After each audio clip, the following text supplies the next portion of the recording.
Здравствуйте, друзья! В эфире Геоэнергетика Инфо, с вами Радайкин Максим. И я Борис Марсенкевич, всем добрый день. Европа погружается во тьму. Блэкаут во Франции, Англии и Германии. В Голландии остановлено железнодорожное сообщение. Парализованы дороги, энергетическая и социальная инфраструктура. Борис Леонидович, что происходит с цветущим садом? Цветет, разумеется.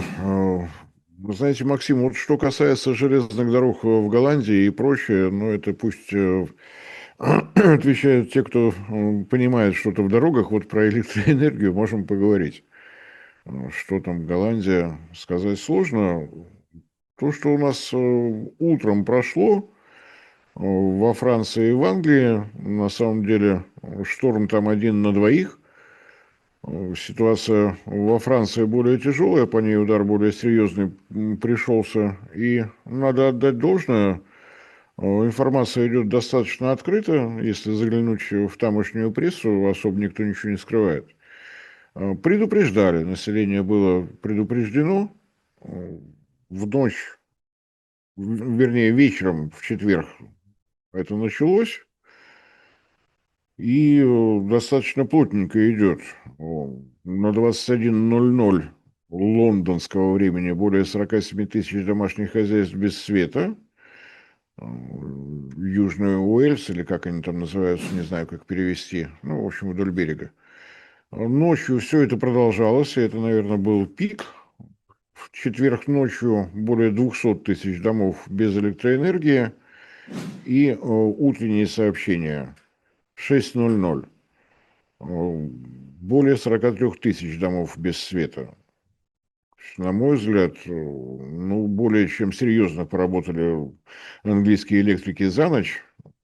Даже если брать сводную оценку по всей Британии, Мидлендс и Уэльс, если ночью более 200 тысяч домохозяйств, то на 6 утра 57 тысяч. То есть больше половины удалось переключить. Что еще из тамошней прессы? Картина очень похожа на то, что происходит в России. Это не магистральные сети, то есть здесь нет аварий на электростанциях, нет аварий на подстанциях, ложится распределительная сеть, причины приблизительно такие же, как у нас. Ветер, деревья, провода и укладывающиеся столбы на сетях 6-10 киловольт. Что они успели сделать? Опять же, очень похоже на те же алгоритмы, которые применяет Россети. Собраны дополнительные дежурные бригады, собрана дополнительная техника с тех регионов, которые не подвергаются нападениям стихии. То есть, в общем-то, все достаточно аккуратненько. Был организован круглосуточный диспетчерский центр.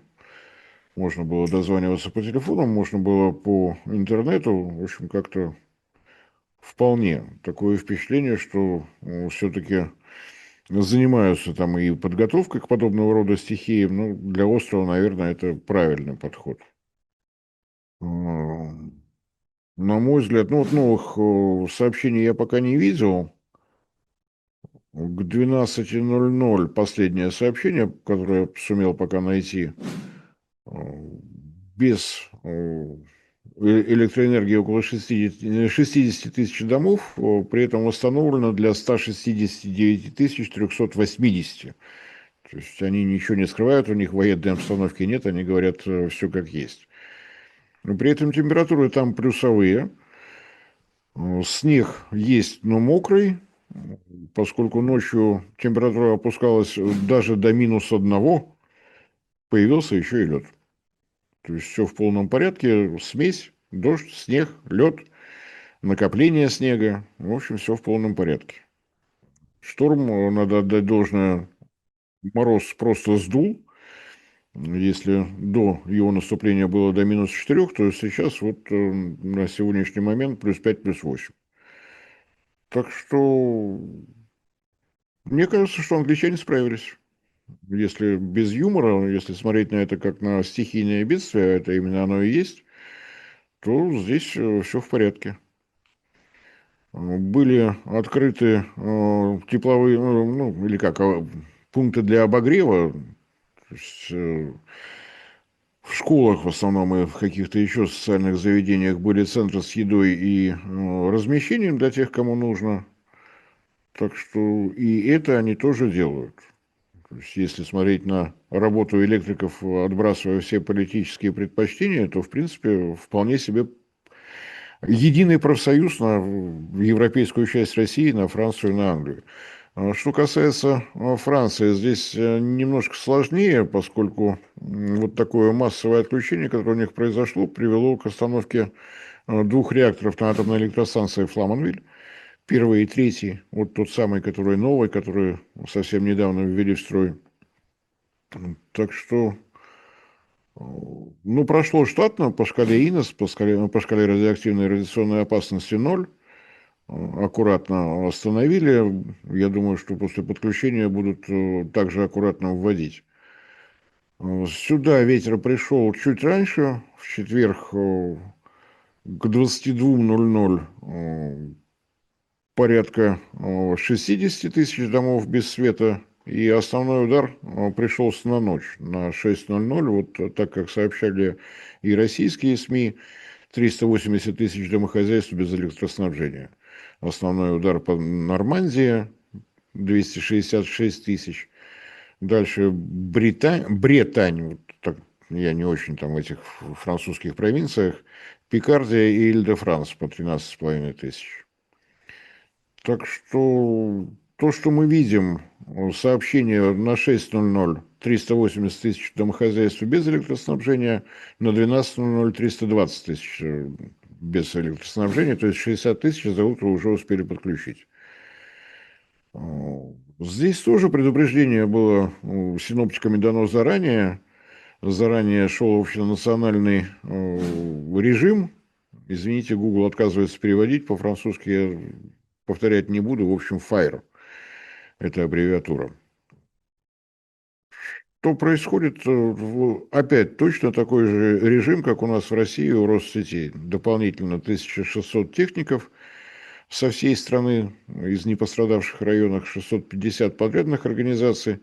И здесь появились еще добровольцы. Вот в Англии я не видел про это сообщение. Здесь больше 200 людей в качестве добровольцев работают.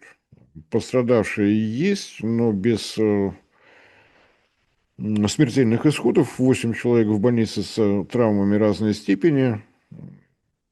Судя по всему, какой-то частный дом сложился, потому что это в одной провинции и все на месте. Ну, то какая-то такая обстановка. То есть сказать, что все очень грустно, нет, нельзя. Сказать, что все очень весело, ну, непогода, она в любом месте непогода. Во Франции тоже положительные температуры. Соответственно, та нагрузка, которая на линии электропередач пришлась, это ровно то же самое, что в Англии. Мокрый снег, накопление снега и ночное обледенение, но небольшое, поскольку температура ниже нуля не уходила. Днем у них +6, +8. Вот какая-то такая обстановка. Если сравнивать с Берлином, на мой взгляд, намного организованнее, но надо отдать должное, что в Берлине было событие другой направленности. То есть там не было связано с погодой, там была борьба за экологию или что там сообщила эта левацкая группа. Ну, вот поборолись, кабеля сожгли. В Берлине власти показали себя, ну, на мой взгляд, с отрицательной стороны. Сообщение о том, что они должны были завершить работу в четверг, было. На сутки опоздали. При этом есть предупреждение от электриков, что могут быть временные отключения, краткосрочные, для того, чтобы полностью восстановить сети.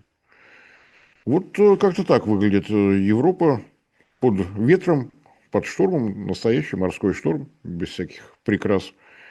Не знаю, относить это к глобальному потеплению или еще к чему-то, но что удивляет, действительно очень похожие алгоритмы. Подтягиваются дополнительные специалисты, дополнительная техника из всех окрестных графств, провинций, там, где погодные условия в полном порядке. Если сравнивать по тому, как выглядит сама энергосистема, понятно, что в такую погоду генерация на солнечных электростанциях в обеих странах на удивление одинаковая, ноль. Почему-то во время ветра до 200 километров в час и ливневом дожде солнечная генерация не очень хорошо себя чувствует. Ветроэлектростанции частично были выключены. У них есть норматив, при скорости ветра выше 90 километров в час надо останавливаться. Но не везде был такой ветер. Во всяком случае, в Англии 18% потребления электроэнергии обеспечивали как раз ветроэлектростанции. Что касается Франции, несмотря на то, что были остановлены два реактора, реакторы Фламанвиль-1 900 мегаватт, второй 1600 мегаватт, то есть потеря такая достаточно существенная, полдня не работали, сейчас восстанавливаются, это не помешало продолжать экспорт электроэнергии. В том числе в ту же самую Англию. 3,5 гигаватта, оба кабеля через Ла-Манш работали совершенно исправно. Если говорить об Англии, то 18% ветер, 50% тепловая генерация, то есть оставшиеся газовые электростанции в строю. Исправно работали атомные электростанции, и порядка 16% это импорт. Работали все кабели, не только из Франции, но и из Голландии, из Бельгии, из Норвегии. В общем, все работало, Англию спасали, как могли. А во Франции вот с ее долей атомной генерации порядка 70%, общий объем экспорта электроэнергии 5 гигаватт за сутки. Сравнивайте, задумывайтесь, какая генерация важнее в таких случаях. А напомню, что электросистема, она рассчитана как раз на самые тяжелые условия.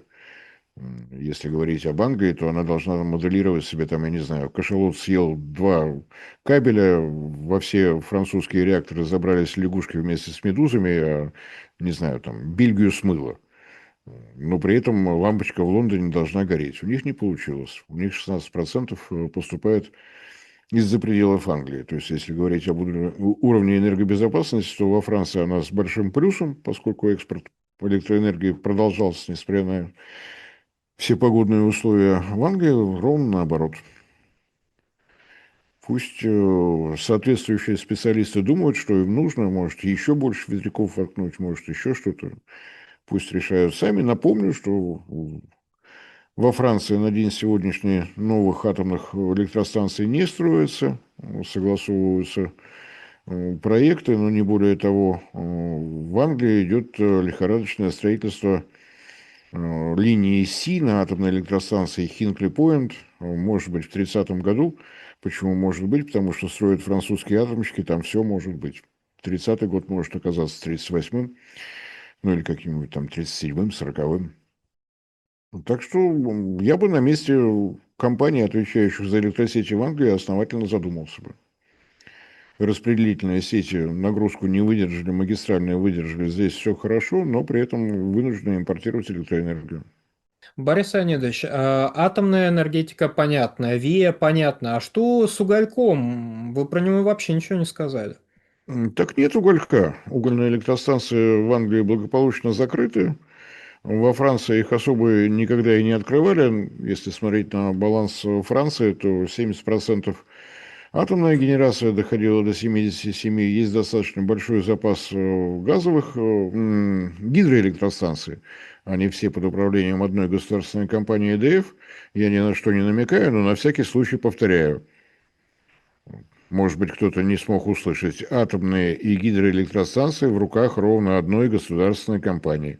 Рыночек там решает то, что ему оставляют. Если смотреть на баланс, то порядка 10% гидрогенерация, порядка 70% атомная, а все остальное рыночек. Рыночек в теплой Франции.